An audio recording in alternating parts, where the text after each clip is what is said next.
close till I get up. Time is barely on our side. Hello viewers, welcome to PK tutorial. PK tutorial में आपका स्वागत है। चलिए brilliant maths guide से हम question number 1 से 50 तक देखते हैं, जो कि आपके पास पीडीएफ के फॉर्म में पहुंच चुका है। एक एक करके आप क्वेश्चन बनाइएगा। जो दिक्कत होगा आप कमेंट में, वीडियो देखने के बाद कमेंट में आप निश्चित रूप से कहेंगे और पूछेंगे कि यहाँ पे क्या दिक्कत है। आप आराम से कहिएगा, आराम से। चलिए अब शुरू करते हैं एक एक करके क्वेश्चन। क्वेश्चन नंबर 1 में है कि निम्न में से कौन सी अभाज्य संख्या है। निम्न में से कौन सी अभाज्य संख्या है। तो हमको पता है अभाज्य संख्या का परिभाषा कि वैसी संख्या है, लेकिन क्वेश्चन नंबर 1 में क्या कहा है कि अभाज्य संख्या कौन सी है। अभाज्य संख्या कौन सी है। ऑप्शन के अनुसार ऑप्शन ए में क्या कहा है 29, बी में 25, सी में 16 और डी में 15।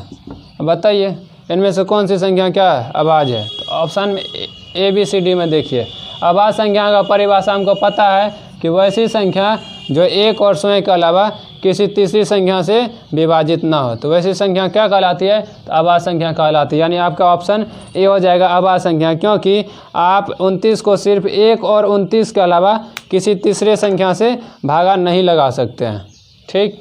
और अगर हम 29 को देखें, यहाँ देखिए 1 और 29 हो गया। 25 को भगा में 1, 5, 25 ऐसे हम लगा सकते हैं। 16 को लगा सकते हैं 1 से, लगा सकते 2 से, 4 से, 8 से और 16 से।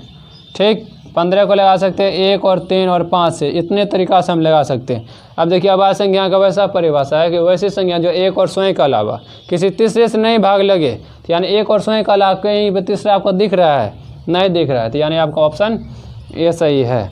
ऑप्शन नंबर आप क्वेश्चन नंबर दूसरा देखिए क्या है। क्वेश्चन नंबर दूसरा है कि रेखिक समीकरण युग्म x + 3y - 4 = 0, 2x - 5y - 1 = 0। अब बताइए यहाँ पे a1 क्या हो जाएगा 1, a2 क्या हो जाएगा 2। ठीक। उसी तरह से b1 क्या हो जाएगा 3, b2 क्या हो जाएगा -5। उसी तरह से c1 क्या हो जाएगा -4 और c2 क्या हो जाएगा -1। अब देखिए तो कंडीशन लगाते हैं कि a1/a2 बराबर b1/b2 बराबर c1/c2 बराबर कुछ नहीं, तो यहाँ पर 0 लगा देते। देखिए a1 कितना 1/2, 3/-5 -4/-1, यानी कट गया ना। इसके ये कोई किसी के बराबर नहीं है, तो मतलब ये क्या है, यह रिलेशन हो गया अविरोधी का। ऑप्शन देख लीजिए, ऑप्शन ए सही हो जाएगा आपका। नेक्स्ट क्वेश्चन,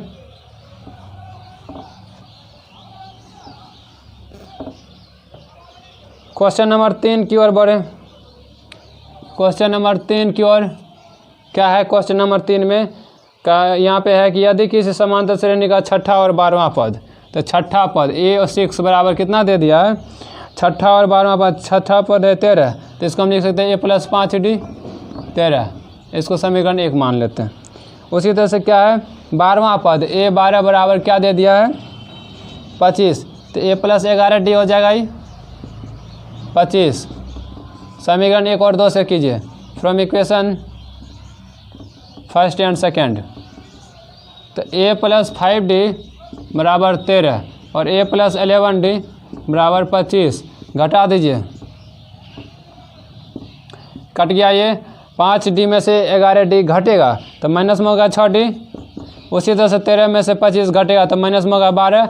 ये कट गया तो 6 × 2, यानी इसलिए आ गया d बराबर 2। d का मान 2 आ गया। आप d का मान कहीं पे रख दीजिए, या तो आप इसमें रख दीजिए या तो आप इसमें रख दीजिए, तो आपका a आ जाएगा जो क्वेश्चन आपके अकॉर्डिंग रिक्वायरमेंट है पूछा गया है। तो a + 5d बराबर 13, तो a + 5d की जगह 2 13, तो a + 10 बराबर 13, इसलिए a बराबर 13, ये -10 3। यानी आपका ऑप्शन में देखिए क्या है, ऑप्शन नंबर बी। चलिए अब नेक्स्ट क्वेश्चन की ओर बढ़ते हैं।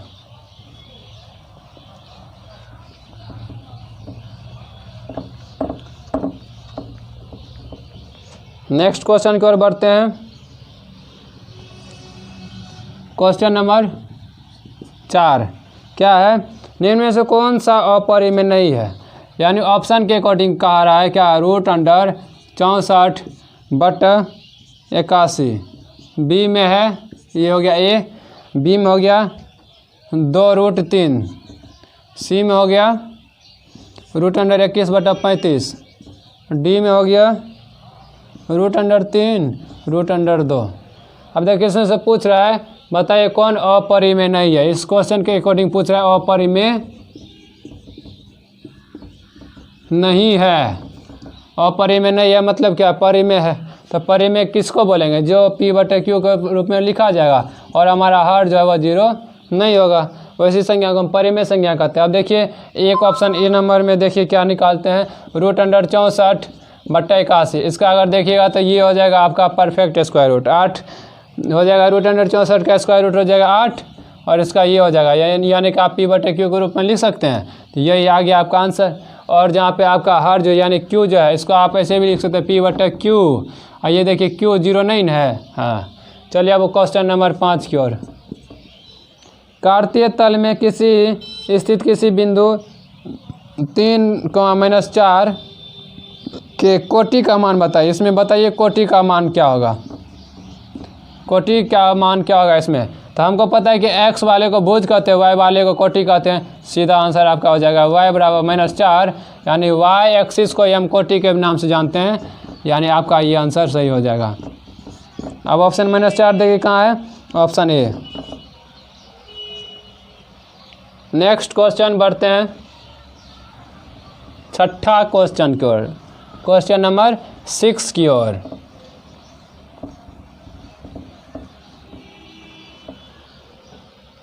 क्वेश्चन नंबर 6 की ओर चलिए। क्वेश्चन नंबर 6 क्या पूछा गया है, यदि किसी बहुपद Px = x² - 2x + 6 - x = 0, ठीक, कि शून्य का अल्फा और बीटा है।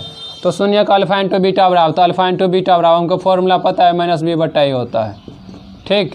अब देखिए ये फॉर्मूला वाला माइनस आ गया। आप b के जगह -2 है, a के जगह यहाँ पे कुछ नहीं, तो यहाँ पे 1 है तो 1 है, यानी 2 और 2 हो गया +2, यहाँ पे ये, यानी ये ऑप्शन देखिए आप कहाँ है, option number C. Question number 7, निम्न में से कौन cos थीटा के बराबर है। पूछ रहा है कि निम्न में से कौन cos थीटा के बराबर है। तो cos थीटा हमको पता है कि sin² थीटा + cos² थीटा का मान क्या होता है, दोनों को जोड़ दीजिएगा तो 1 हो जाता है। sin² थीटा और cos² थीटा का सम क्या होता है, 1 होता है। हमको चाहिए क्या, cos थीटा का मान। तो यहाँ से पहले आप cos² थीटा निकाल लीजिए, तो 1 - sin² थीटा, ठीक। इसलिए cos थीटा का मान क्या हो जाएगा, 1 - sin² थीटा, ये रूट में हो जाएगा। अब ऑप्शन देखिए क्या है, option number B. Question number 8,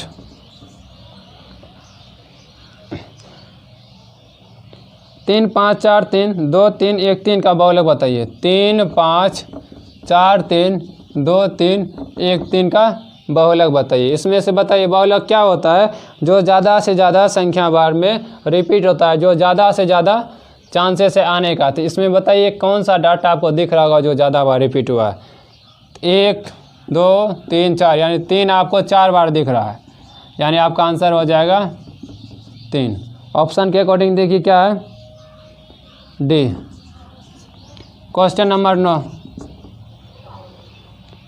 दो समरूप त्रिभुजों के दो संगत भुजाएं 3:5 है, क्या अनुपात में है। तो इन त्रिभुजों के क्षेत्रफलों का अनुपात हो जाएगा। ये क्वेश्चन नंबर पर में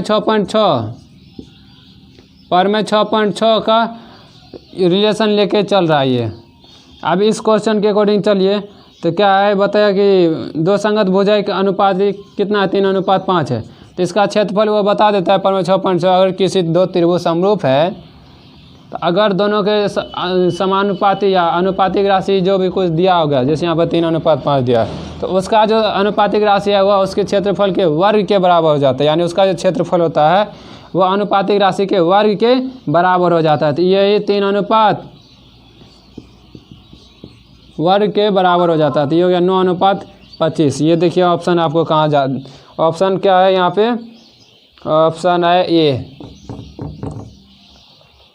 नेक्स्ट क्वेश्चन 10 नंबर, किसी पूर्णांक m के लिए सम संख्या का रूप है। किसी पूर्णांक m के लिए सम संख्या का रूप 2m होगा। जैसे देख लीजिए, अगर मान लेते हैं कि m बराबर 1 तो फॉर्मूला 2m है, तो 2 गुना m की जगह 1 तो हो गया 2। अगर m बराबर हम 2 रखें तो फॉर्मूला 2m है, 2 गुना 2 हो गया 4। अगर m बराबर 3 रखें उसी तरह से क्या हो जाएगा 2m, तो 2 गुना 3 हो गया 6।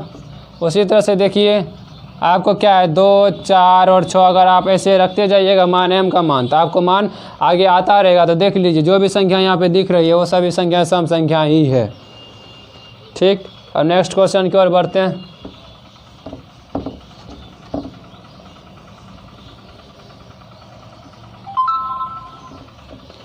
नेक्स्ट क्वेश्चन की ओर बढ़े तो नेक्स्ट क्वेश्चन में क्या है, यदि एक अर्धवृत्त का परिमाप 72 सेंटीमीटर है। 11 नंबर, अर्धवृत्त परिमाप यानी पहले वृत्त का परिमाप बताइए। वृत्त का परिमाप क्या होता है 2 पाई आर। ठीक, अर्धवृत्त है मतलब अर्ध का मतलब होता है आधा, यानी कि आधा गुना 2 पाई आर। ठीक, इसको काट दीजिए तो हो गया पाई आर, यानी अर्धवृत्त का परिमाप हो गया पाई आर। और ये बताया कितना है 72 सेंटीमीटर है। इसको सीधा करके लिख लीजिए 72। ये हमको आर चाहिए, त्रिज्या चाहिए, तो ये हो गया गुना में है, ये चला जाएगा भागा में, ये आर बच रहा है। इसको सीधा करके हम लिखेंगे तो 72 बटा पाई, और हमको पता है पाई का जगह मान क्या रखना है 22 बटा 7। ये 22, ये नीचे वाला ऊपर गया, सॉरी 72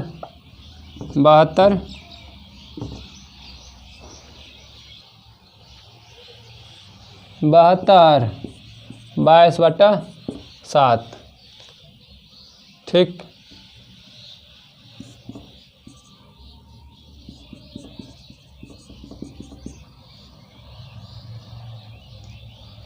काट दीजिए 11 दूना 22, 36 दूना 72,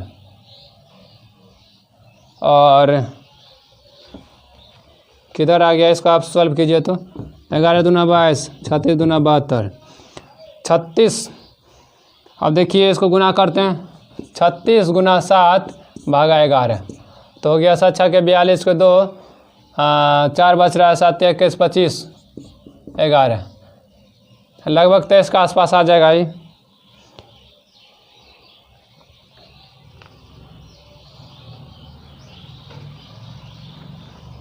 देख लीजिए ऑप्शन के अकॉर्डिंग, ऑप्शन में वैसा कुछ नहीं है, 14 है, 21 है, 35 है और 42, ऐसा ऑप्शन में कुछ नहीं आ रहा है। अब भागा देख लीजिएगा, ऑप्शन यहाँ पे लगता है कि मिस किया गया है किताब में, ऑप्शन अच्छा से सही से चेक कर लीजिएगा।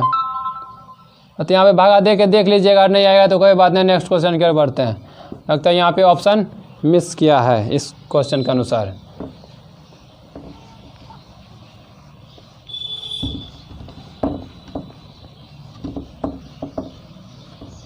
नेक्स्ट क्वेश्चन नंबर 12 क्या है, त्रिभुज ABC में देखिए ये परमेय 6.1 के अनुसार है, A B C D और E। यहाँ पे बताया D और E जो है ना वो समांतर है किसके BC के अनुसार। तो परमेय 6.1 के अनुसार बताता है क्या, ये जो होता है ये अपने समान अनुपात में बट जाता है।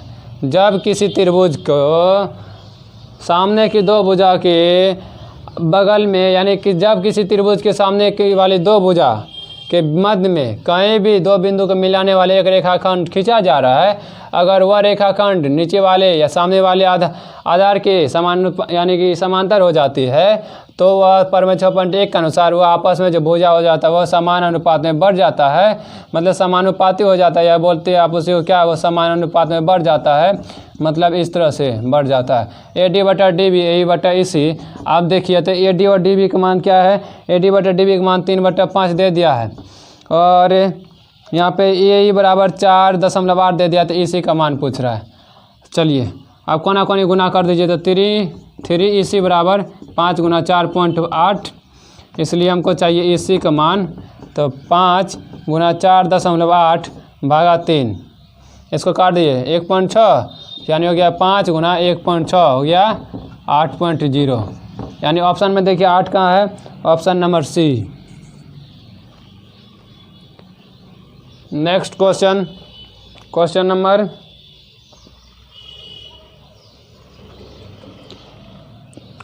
13।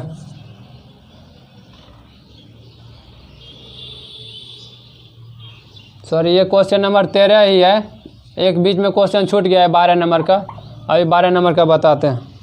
क्वेश्चन नंबर 12 में क्या है कि बिंदु 2,3 को बिंदु 2,3 की दूरी मूल बिंदु से होगी। तो आप देखिए मूल बिंदु का हमको पता है निर्देशांक होता है क्या, 0,0।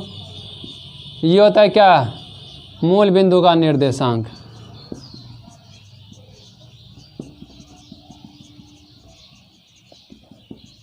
मूल बिंदु का निर्देशांक 0,0 और एक बिंदु का निर्देशांक दे दिया है, तथा ये मान लेते हैं कि ए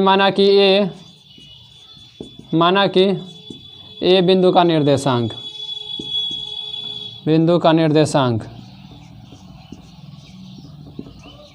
कितना है, माना कि ए बिंदु का निर्देशांक है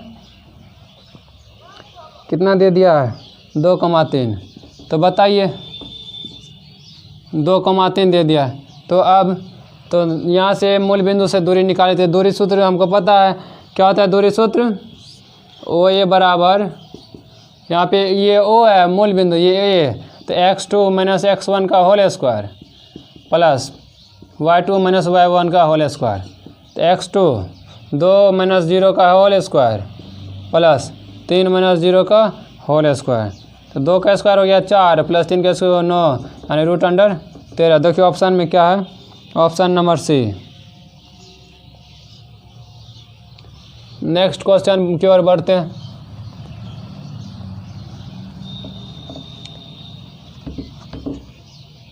नेक्स्ट क्वेश्चन, क्वेश्चन नंबर 14। यदि दो चर में दो रैखिक समीकरणों का हल अनंत हो तो उनके लिए आरेख होंगी। तो अनंत हल होने के लिए कंडीशन होता है समपाती के लिए, क्या होता है, समपाती, यानी हो जाएगा आपका 14 का सी। 15 नंबर में चलिए, cot 90 minus theta, cot 90 degree minus theta हो जाता है, क्या हो जाता है, ये हो जाता है tan थीटा। ये सब डायरेक्ट फॉर्मूला वाला क्वेश्चन है। 16 नंबर, बिंदु इतना किस पाद में है, तो 4,3 जो है कहा गया है कि कौन सा क्वाड्रेंट में, कौन सा पाद में है।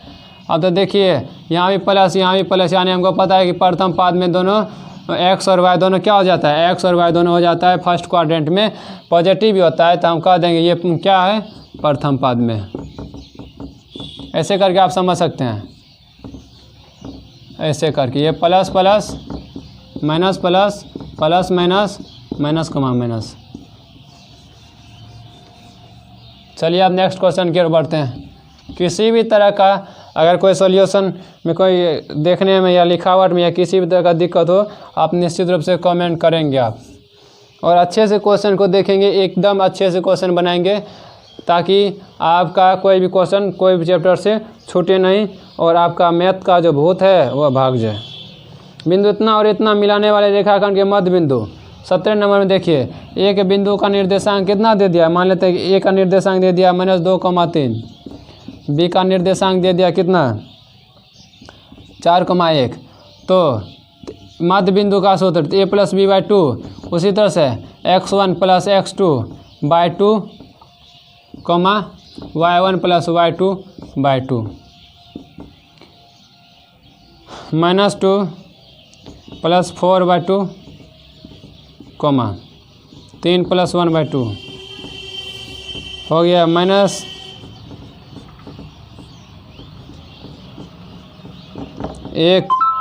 2। ऑप्शन में कौन सा ऑप्शन होगा, ये ऑप्शन नंबर ए।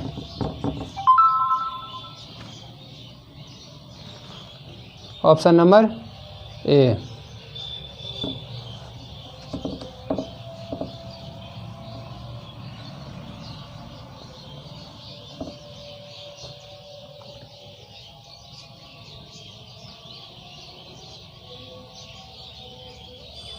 Question number 20। क्वेश्चन नंबर 18 और 19 क्वेश्चन अच्छा से नहीं दिख रहा है, जिसके कारण इस क्वेश्चन को अभी हम छोड़ दे रहे हैं, नहीं तो अगर फिर आंसर नहीं आएगा तो फिर दिक्कत हो सकता है। क्वेश्चन में लिखावट में कुछ समस्या दिख रही है यहाँ पे। चलिए 20 नंबर जो जहाँ से क्लियर है वहाँ से हम देख लेते हैं। क्वेश्चन नंबर 20 में क्या है, 15 कोट ए बराबर 8, तो साइन ए बराबर क्या होगा बताइए।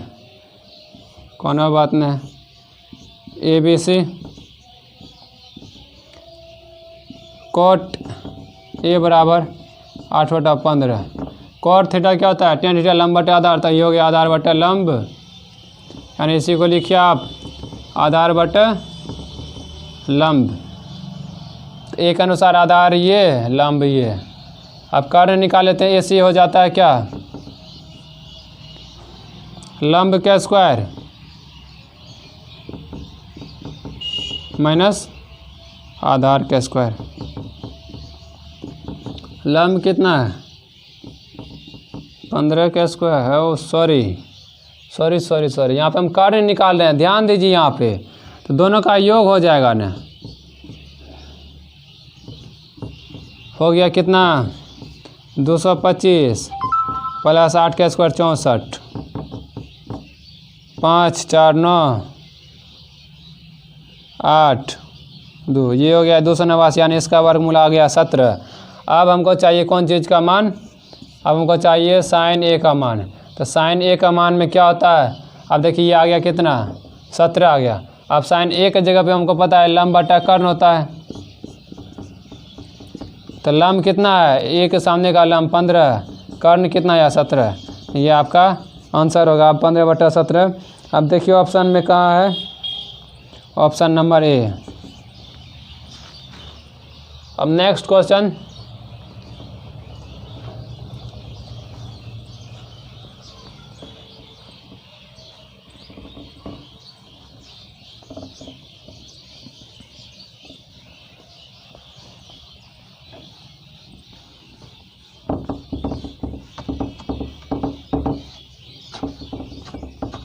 नेक्स्ट क्वेश्चन 21 नंबर क्या है, 3.27 पर एक रिंग है। क्या है, एक पूर्णांक है, एक परिमेय संख्या है, एक प्राकृत संख्या है, एक अपरिमेय संख्या है। क्या है बताइए।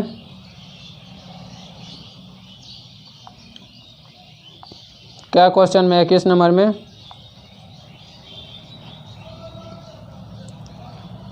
एक परिमेय संख्या है, इसको हम ऐसे लिख सकते हैं क्या, देखिए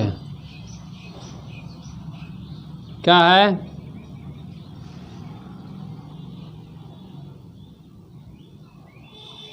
इसको आप कैसे भी इसको लिखिएगा तो आप परिमेय संख्या के रूप में कुछ नहीं थे, इसको लिख दीजिएगा ऐसे, या इसको आप अगर तोड़िएगा तो किस तरह से तोड़ेंगे बताइए।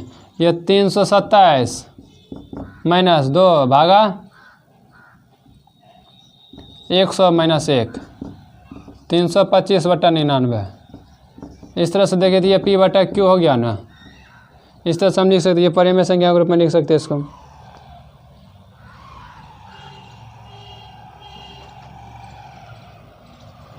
दो वृत्तों के क्षेत्रफलों का अनुपात 4:1 है, तो उसकी त्रिज्याओं का अनुपात बताइए। 4:1 है, इस क्षेत्रफल हो गया, ये क्षेत्रफल का अनुपात बताया, ठीक। अब देखिए लेकिन यहाँ पे क्या पूछा है, दो वृत्तों के क्षेत्रफल का अनुपात 4:1 है, तो उसकी त्रिज्याओं का अनुपात, तो उसकी त्रिज्याओं का अनुपात कितना हो जाएगा, तो उसकी त्रिज्या का अनुपात हो जाएगा जिसका स्क्वायर, ये किसका स्क्वायर है, 2 का स्क्वायर होगा, और ये किसका स्क्वायर होगा, 1, यानी 2:1 हो जाएगा आंसर इसका। ये 6.6 पर में थ्योरम 6.6। चलिए अब नेक्स्ट क्वेश्चन। अगर कैलकुलेशन में फर्स्ट हमारे कैलकुलेशन में कहीं मिस्टेक हो गया होगा तो आप निश्चित रूप से हमें कमेंट करेंगे कि सर वहाँ पे क्वेश्चन में मिस हो गया है, या किसी भी तरह का समस्या हो तो आप निश्चित रूप से हमसे कांटेक्ट करेंगे। चलिए question number 23, tan² theta minus sec² theta का मान बताइए। Tan square theta minus sec square theta का मान 1। उसी तरह से sine square theta plus cos square theta का मान 1। उसी तरह से cot square theta minus cosec CSC भी लिखते हैं या उसी को पूरा लिखे कोसेक स्क्वायर थीटा 1। ये तीनों फॉर्मूला याद रखें आप, वेरी वेरी इम्पोर्टेंट। अब देखिए ये आपका आंसर हो जाएगा। ये कहाँ ऑप्शन में? ऑप्शन नंबर ए। क्वेश्चन नंबर 24, कोस ए बराबर ये, ठीक। अगर कोस, क्वेश्चन नंबर 24 में क्या बताया है? कोस ए बराबर कितना दिया है? कोस ए बराबर 1/2, ठीक। तो 1 - 2 कोस स्क्वायर ए का मान बताइए। कोस ए बराबर 1/2, तो 1 - 2 कोस स्क्वायर ए का मान क्या हो जाएगा? आप देखिए यहाँ सबसे पहले आप कोस स्क्वायर ए का मान निकालिए, ठीक है।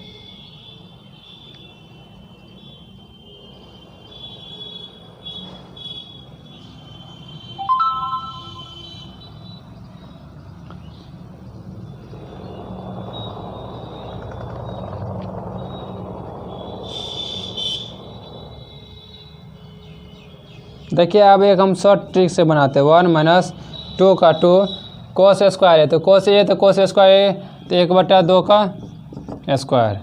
1 - 2 × 1/4, ये कट गया। 1 - 1/2 यानी 1/2। आपके अनुसार ऑप्शन नंबर ए आ जा रहा है, ठीक। 24 का क्या है? 24 का देखिए ऑप्शन में कहाँ है? 1/2 देखिए, ठीक है। 25 नंबर का देखिए, सब लिखते जाइएगा। जो जो इम्पोर्टेंट पॉइंट हम कह रहे हैं उस पॉइंट को आप लिखते जाइएगा। अच्छे से सॉल्यूशन करके आना है और अच्छा नंबर परफॉर्म करना है एग्जाम में। निम्नलिखित में किसका दशमलव प्रसार शांत है? बताइए। क्वेश्चन नंबर 25, दशमलव प्रसार शांत होने के लिए क्या होना चाहिए? हर में या तो 2 होगा, 2 पर पावर n और 5 पर पावर m होना चाहिए। ये देखिए 3/8 ऑप्शन ए नहीं, अशांत हो गया। 2 उसके बाद क्या है? 6/15, ये भी नहीं होगा, ये भी अशांत हो गया। 29/343, इसको देखिए तोड़िए तो कैसे होता है? 343 कट जाएगा ना, 3 और 5 आना चाहिए, 3 और 5 आना चाहिए।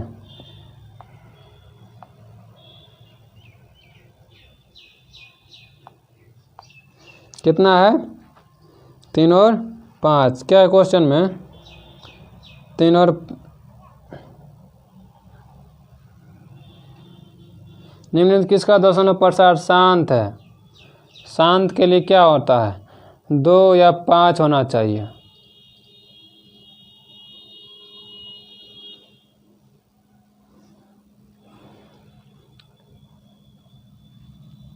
ये शांत के लिए कंडीशन है, ठीक।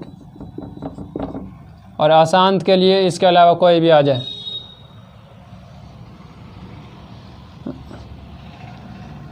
देख लीजिए ऑप्शन के अकॉर्डिंग क्या है। उसके बाद हम चलते हैं नेक्स्ट। यदि कोई रेखा वृत्त को सिर्फ एक बिंदु पर स्पर्श करती है तो वह रेखा क्या कहलाती है? स्पर्श रेखा कहलाती है। मतलब अगर ये वृत्त है, ठीक, अगर किसी को एक बिंदु पर स्पर्श कर देगी, सिर्फ एक बिंदु पर टच करके निकल जाएगी, तो यह रेखा क्या कहलाएगी? यह बिंदु स्पर्श बिंदु, और ये रेखा स्पर्श रेखा कहलाएगी, ठीक। 25 नंबर का समझ लेना है। 2 पावर n और 5 पावर m का गुणनफल होना चाहिए शांत के लिए।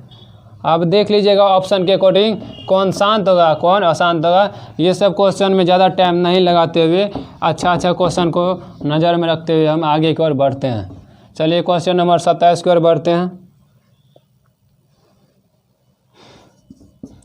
अगर फिर से अगर लगता है कि आप लोग का मेरा स्पीड ज़्यादा है तो आप निश्चित रूप से बोलेंगे और हम फिर अपने स्पीड को कोशिश करेंगे कि धीरे कर ले। ठीक, नेक्स्ट, यदि बहुपद x² plus ax minus b के मूल बराबर परंतु विपरीत चिन्ह के हो तो a का मान बताइए।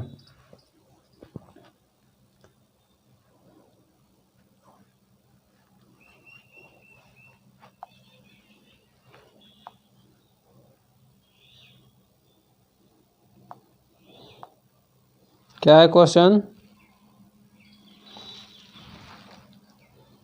फिर यहाँ भी क्वेश्चन में समझने में थोड़ा परेशानी हो रही है 27 नंबर में भी। अब क्वेश्चन नंबर 28 की ओर बढ़ते हैं। क्वेश्चन नंबर 28 की ओर बढ़ते हैं। 1 minus cot square A bye 1 plus tan square ए। ठीक, अब इसको सॉल्व कीजिए, देखिए किसके बराबर आता है। तो कोट को आप कैसे लिख सकते हैं? 1/1 माइनस इसको लिख सकते हैं हम क्या, cos square A by sine square A, ये लिख सकते हैं। भागा हम क्या, 1/1 plus sine square A by cos square A, ऐसे लिख सकते हैं। ऊपर में आ गया क्या, 1 माइनस कोस स्क्वायर ए भागा साइन स्क्वायर ए, ये आ गया। ये हो जाएगा कोस स्क्वायर ए 1 प्लस साइन स्क्वायर ए। इस तरह से आप करिए।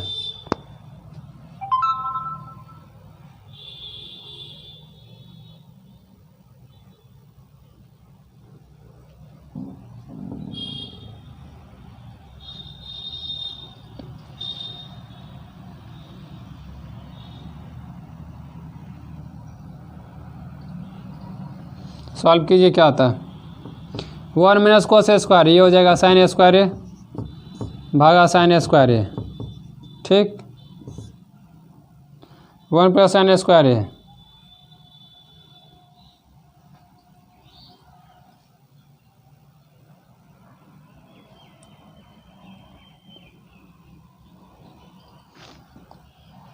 वन माइनस कोट स्क्वायर ए, सॉरी 1 माइनस नहीं है 1 प्लस है। पता नहीं, यहाँ पे क्वेश्चन में भी सही से पता नहीं चल पा रहा है।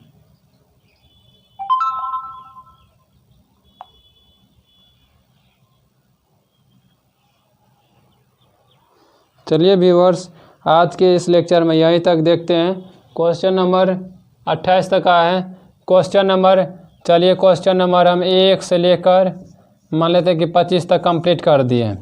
अगर आपको अच्छा लगता है आप लाइक करें, शेयर करें और अपने फ्रेंड्स सर्किल में क्या करिएगा पता है ना आपको, भेज दीजिएगा, शेयर कर दीजिएगा, कमेंट कीजिएगा किसी भी तरह की समस्या अगर होगा तो निश्चित रूप से। और फिर हम नेक्स्ट आगे की ओर फिर से हम 25 के बाद होगा तो हम 50 करेंगे नेक्स्ट वीडियो में।